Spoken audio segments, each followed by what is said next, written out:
मालेगाव शहरात गेल्या काही दिवसांपासून गोवंश तस्करी विरोधात पोलिसांनी आक्रमक पवित्रा घेतला आहे।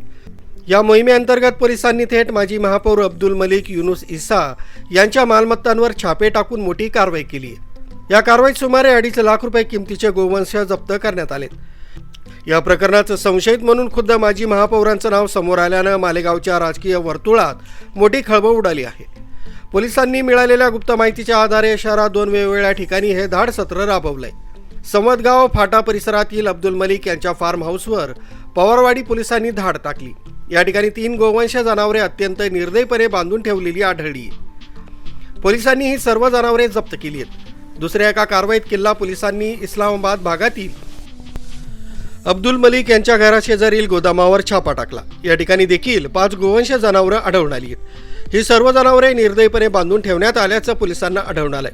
येत्या 28 मे रोजी बकरी ईद सण आहे, त्यासाठी कत्तल करण्याच्या हेतूनही सर्व जनावरे बांधून ठेवण्यात आल्याचा संशय पोलिसांना आहे। या जनावरांची सुटका करत पोलिसांनी ती जप्त केली आहे। जप्त केलेल्या गोवंश जनावरांची गोशाळेत रवानगी करण्यात आली।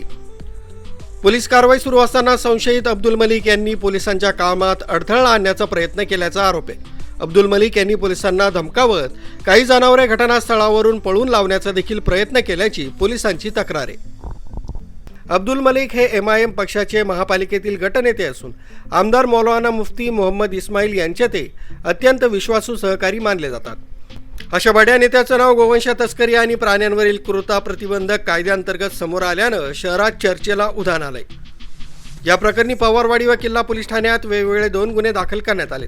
सदर कारवाई झाल्यापासून अब्दुल मलिक हे फरार असून पोलीस त्यांचा कसून शोध घेत आहेत। या प्रकरणाचे धागेदोरे आणखी कुठं जुळले आहेत का याचाही तपास पोलीस करतायत। न्यूज ब्युरो कसमध्ये अपडेट, मालेगाव।